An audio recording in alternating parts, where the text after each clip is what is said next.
Ang araw, mga kakwento. At tayo naroon sa loob ng bahay dahil Huwebes Santo. Bawal daw lumabas. Ikaw, Lo, ano ba masasabi mo sa mga panahon ngayon? Ay, naku, mabuti hindi ka lumabas. Napakainit ngayon. Nakita ko sa pronouncement sa Facebook, nasa mga 38 daw. Ay, malamig-lamig pa yan. Ganun talaga pag mahal na araw, mainit. Pati mga palabas sa television, puro sa Panginoong Hesus Kristo. Ay, nako. Ganun talaga. Kaya nga, mabuti tayo na-apirme ngayon. Ay, nako. Ikaw ba, saan punta sana? Wala. Ay, naku, ikaw ba, sa'yo ba itong bahay? Ay, hindi. Nakikitira lang tayo.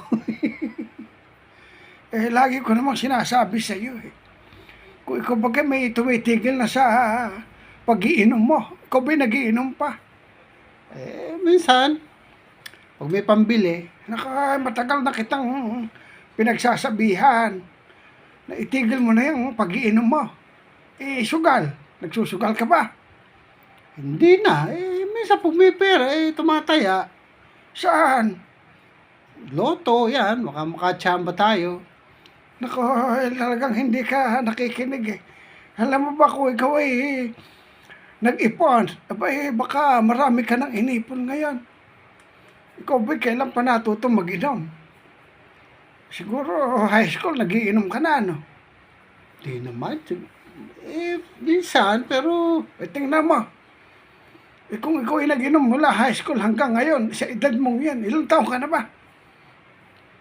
nasa mga 50 secret. Ano? Ano 50 secret? Ganun. Hindi na. Kung ikaw lang nakinig sa aking mga payo, yung ininom mo at sinugal mo, baka may malaki ng mansyon at marami ka ng sasakyan. Pag kinuwenta mo, naku, sa isang araw lang, magkano? 100 halimbawa. Kung naipon mo hanggang ngayon, baka milyonaryo ka na. Kung naipon. Pasalamat nga ako, sasabihan mo ako. Ikaw ba nagiinom? Ayan na talaga ang iniwasan ko. Talagang minsan, hindi ko sinubukang uminom at magsugal. Ganun ba? Ganun nga. Ba, may malaki ka ng mansyon ngayon at saka sasakyan. Ha? Ayun nga lang ang malungkot. Wala. Sabi ko na sa iyo hindi lahat ng payo mabuti. Bye-bye!